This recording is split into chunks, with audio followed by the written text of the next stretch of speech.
right, so today we're going deep on something a little different. We're talking about the Amiga computer system. Oh, yeah. You might know it for games, but there's so much more to this machine. There is. It was really a pioneer. We've got research papers and articles, even snippets from Conrad Reicher's book, Amiga, Rise, Fall, and Resurgence, to guide us. Yeah, it's fascinating how much more there is to the Amiga story. Than just games. Than just games. Exactly. We're going to uncover how this machine impacted fields you wouldn't believe, from cutting-edge science to get this, the development of the U.S. stealth bomber. It really highlights how forward-thinking the technology was. I know, right? At the time. So let's rewind back to the beginning. Where did this revolutionary machine come from? So the Amiga story starts with a group of talented engineers, some from Atari, led by a visionary named Jay Miner. And they wanted to create a computer that would push the boundaries of what was possible, especially when it came to graphics and sound. That makes sense, considering Atari's legacy in pushing those limits in the gaming world. Absolutely. But their journey wasn't easy. Oh, I imagine not. Financial struggles, corporate acquisitions, first Atari, then Commodore. Oh, wow. And internal conflicts made it a real uphill battle. Wow. So despite all that drama, they actually managed to... And when it launched in 1985, it was unlike anything else on the market. Okay, so what made it so special? So the Amiga had a Motorola 68000 processor, which was incredibly powerful for its time and custom chips, specifically for audio and graphics. Okay, so those are some impressive specs. How did those specs compare to the competition like Apple and IBM back then? It wasn't even a fair comparison. Really? The Amiga was leagues ahead in terms of graphics, sound, and something truly revolutionary for the time. Tasking capability. Task. Yeah. That seems so basic now, but I guess it wasn't back then. You're right, it wasn't. Most operating systems back then could only run one program at a time. But the Amiga's operating system, Amiga OS, was designed from the ground up to handle multiple programs running simultaneously. Wow. Yeah. So it wasn't just a souped-up gaming rig? You're telling me this thing could actually handle serious work as well? Oh, absolutely. While it was a gamer's dream, the Amiga's power and flexibility made it a surprisingly versatile tool for a wide range of fields. Like what? Like, let's start with science and research. Okay, hit me with it. How were scientists using the Amiga? Think data visualization, simulation, and modeling fields like meteorology, astronomy, particle physics, even genetic research. The Amiga was there helping scientists push the boundaries of their work. Hold on, particle physics? Yeah. That's some serious science. Yeah. What made the Amiga a good fit for such a complex field? Its processing power was a big factor. Okay. For example, there was a groundbreaking project called the Many-Body Simulation Project. That used the Amiga to simulate the behavior of large numbers of interacting particles, something that would have been incredibly difficult, if not impossible, on other computers of the time. Mind blown. Okay, so scientists were on board. What about other sectors? Where else did the Amiga make a splash? Believe it or not, the Amiga even found its way into the development of the U.S. stealth bomber. No way. You're kidding, right? It's true. How could a computer primarily known for gaming be involved in something as advanced as the stealth bomber? It speaks volumes about the Amiga's capability. It wasn't just a gaming machine. It was a powerful tool capable of handling complex tasks. Okay. In the case of the stealth bomber, the Amiga was used for things like command and control systems for military bases, data encryption, and even intelligence analysis. That's wild. I'm starting to see why people consider the Amiga such a revolutionary machine. So you've got science, the military. Where else did the Amiga shine? Education was another area where the Amiga excelled. It was a popular choice in computer science education for teaching programming concepts because it was relatively affordable and powerful enough to handle complex tasks. If it could handle simulations for stealth bombers, it could definitely handle a coding assignment or two. Precisely. And it wasn't just limited to computer science. It was also used for data analysis and visualization in various research projects across universities. It sounds like the Amiga was truly a multi-talented machine.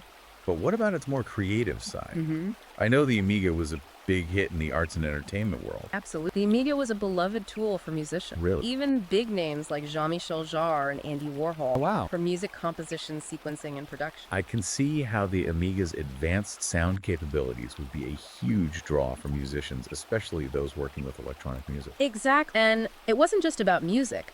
The Amiga revolutionized graphic design, and animation software like Deluxe Paint and Animator became industry standards, allowing artists to create visuals that were simply impossible on other computers. I'm starting to sense a theme here. The Amiga was always pushing boundaries. But help me understand this if it was so advanced and versatile. Why isn't everyone using an Amiga right now? What happened? That's the million-dollar question. Yeah. The Amiga's decline is a complicated. Some key factors were the financial difficulties of Commodore, the rising dominance of Apple and IBM, and perhaps the perception that the Amiga was just too complex for the average user at the time. So maybe it was a bit ahead of its time. Yeah. Too powerful, too many possibilities for people to wrap their heads around. Perhaps. But even though Commodore ultimately went under, the Amiga never truly died. It had a fiercely passionate user community that refused to let it fade away. Yeah, that's interesting. So how did they keep the Amiga alive? What did they do? Well, they kept the Amiga spirit alive through sheer dedication and ingenuity. They formed online forums in user groups, even going so far as to develop new hardware extensions and emulators to keep those classic Amigas running. That's amazing. So you're telling me that people were so passionate about this machine that they were creating their own hardware and software to keep it going even after the company that made it went under. Exactly. It's a testament to the Amiga's impact and the loyalty of its community. And it didn't stop there. So what else did they do? These enthusiasts also began developing new software for the platform, pushing the boundaries of what the Amiga was capable of, even decades after its commercial peak. Wow. Okay, so are there still people out there actually using Amigas today? I mean, in a world of smartphones and cloud computing, it's hard to imagine someone firing up an Amiga to get work done or to be creative. You might be surprised. There are still active Amiga users out there, and they're not just using it for nostalgia. Oh, really? Some developers are still creating new software for the platform. Musicians, especially those who love that classic Amiga sound, still use it for making music. Even some video editors prefer the Amiga for certain tasks, finding its tools to be surprisingly effective even by today's standards. So in the age of supercomputers in our pockets, some people are sticking with a machine that's decades old.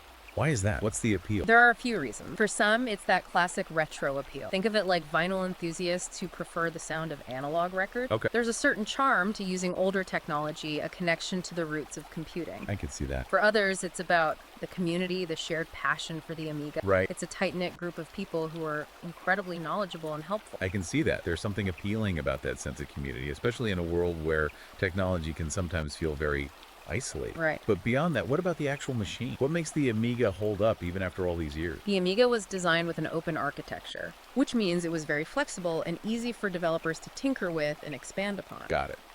This open design philosophy fostered a spirit of innovation and creativity within the Amiga community, and that spirit is still alive today. That's pretty incredible. Yeah. So we've talked about its impact, its dedicated fan base, and its staying power. But realistically, what about the future of the Amiga? Is there any chance of a full-blown comeback? Or is it destined to remain a niche platform for enthusiasts? That's a tough question. Yeah. The landscape of computing has changed dramatically since the Amiga's heyday. Right. It's a market dominated by tech giants like Apple, Microsoft, and Google. It would be difficult for the Amiga to regain mainstream appeal in such a competitive environment. I see your point. Yeah. The tech world moves fast, and it's hard to imagine the Amiga suddenly becoming the next big thing. Right. But maybe it doesn't have to be about mass market domination. Perhaps its future lies in carving out a special niche, catering to a dedicated audience that appreciates its unique qualities. I think you're onto something. It's about finding its place in a world that's moved on from the days when the Amiga was a technological frontrunner. There's a new generation of users who might be drawn to its unique capabilities, its open design, and the passion of its community. So the legacy lives on. Absolutely. We mentioned the Amiga X5000 earlier, which is a modern machine specifically designed for Amiga enthusiasts. Right. It shows that there's still a demand, a desire to keep the Amiga spirit alive. Okay. And there are companies like Aeon Technology that are continuing to develop and support AmigaOS, ensuring that the software side of things keeps evolving. That's great. Yeah. It's almost like a testament to the Amiga's original vision. Yeah. It was ahead of its time in so many ways, and even though it didn't achieve mainstream success in the way that some of its competitors did, its influence is still felt today. That's a great observation. Yeah. You can see echoes of the Amiga's design philosophy in modern operating systems and the way we interact with computers and in the tools that creative professionals use today. I'm really struck by how the Amiga story is about so much more than just technology. Yeah. It's about passion, innovation, Yeah. and the power of a dedicated community. I couldn't agree more. It's a reminder that sometimes the most impactful innovations don't always achieve mainstream recognition, but their influence can still be felt in unexpected ways. Now let's shift gears a bit and dive deeper into some specific examples of how the Amiga was used in various fields. Trust me, you'll be amazed at the breadth of its application. All right, so we've talked about the Amiga's history and impact and its lasting legacy. Yeah. But now let's get specific. What were some of the standout ways people were using the Amiga in different fields? Well, one area where the Amiga really shone was in beta visualization. Okay. Remember those custom graphics chips we discussed? Yeah. They allowed scientists to create stunning 3D models and simulations. So scientists could actually see complex data come to life in a way that wasn't possible before. Exactly. That's incredible. Imagine astronomers being able to visualize complex data sets from telescopes, helping them understand things like galaxy formation and star evolution in a whole new way. Or meteorologists creating detailed weather models to track storms and predict patterns. All thanks to the Amiga's power and graphics capabilities. That's amazing. Yeah. It must have been a game changer for those fields. But I'm guessing it wasn't just about pretty pictures. The Amiga could also handle the hardcore number crunching side of science, right? Absolutely. The Amiga's multitasking ability was revolutionary for scientists who needed to run complex simulations and analyze massive data sets. Okay. It meant they could work much more efficiently running multiple processes simultaneously without having to wait for one task to finish before starting the next. So while one simulation was running, they could be analyzing data from another experiment. Exactly. That's a huge time saver. And speaking of groundbreaking innovations, the Amiga was also a pioneer in the development of graphical user interfaces, or GUI. Ah, yes, the UEI. The thing that makes computers actually user-friendly for the rest of us. Right. So we have the Amiga to thank for the intuitive point-and-click interfaces we use today. You could say that before the Amiga, most computers relied on command line interfaces, which were not exactly easy to use for the average person. Right.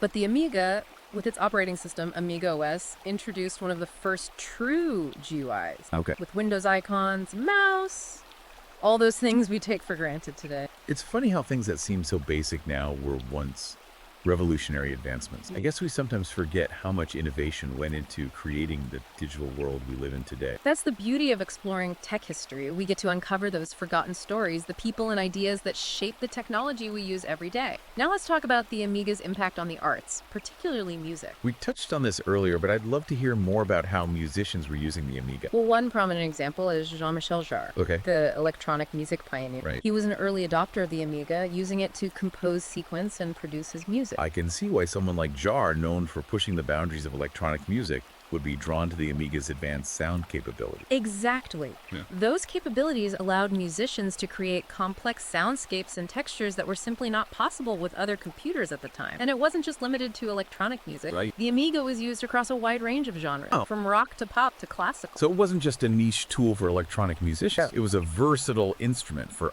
all kinds of artists. What about live performances? Were musicians using the Amiga on stage? Absolutely. Bands like Depeche Mode and New Order were using Amigas on stage to control their synthesizers and drum machines, pushing the boundaries of live electronic music performance. That's so cool. Those must have been some epic shows. They were. Now let's not forget the Amiga's influence on digital art and animation. Yes. We mentioned Aliens and The Simpsons earlier, but there were so many other examples. What made the Amiga such a powerful tool for visual artists? It all comes down to its graphics capabilities. The Amiga allowed artists to create stunning visuals that were simply impossible on other computers of that era. Software like Deluxe Paint, one of the first graphics editing programs to offer features like multiple layers and anti-aliasing, became an industry standard. An Animator, a groundbreaking tool for creating 2D animations, was also revolutionary for its time. It sounds like the Amiga was a game changer for both aspiring and established artists. It must have opened up so many creative possibilities. I bet a lot of digital artists today got their start on the Amiga. You're absolutely right. The Amiga was a gateway drug for a whole generation of digital artists, and its influence can still be seen today in the tools and techniques used in modern digital art and animation. So as we wrap up this deep dive, I think it's clear that the Amiga's legacy goes far beyond just the technology itself. Absolutely. It's about the creativity it inspired, the community it fostered, and the impact it had on so many different fields. I couldn't agree more. It's a story about innovation, passion, and the power of a dedicated community to keep a groundbreaking technology alive even decades after its commercial peak. And for those who want to dive even deeper into this fascinating story, I highly recommend checking out Conrad Reicher's book, Amiga, Rise, Fall, and Resurgence. It's a great book. You can find it on Amazon, Kindle, and Google Play Books. It's a fantastic read that really captures the spirit of the Amiga and its enduring legacy. Thanks for joining us on this deep dive.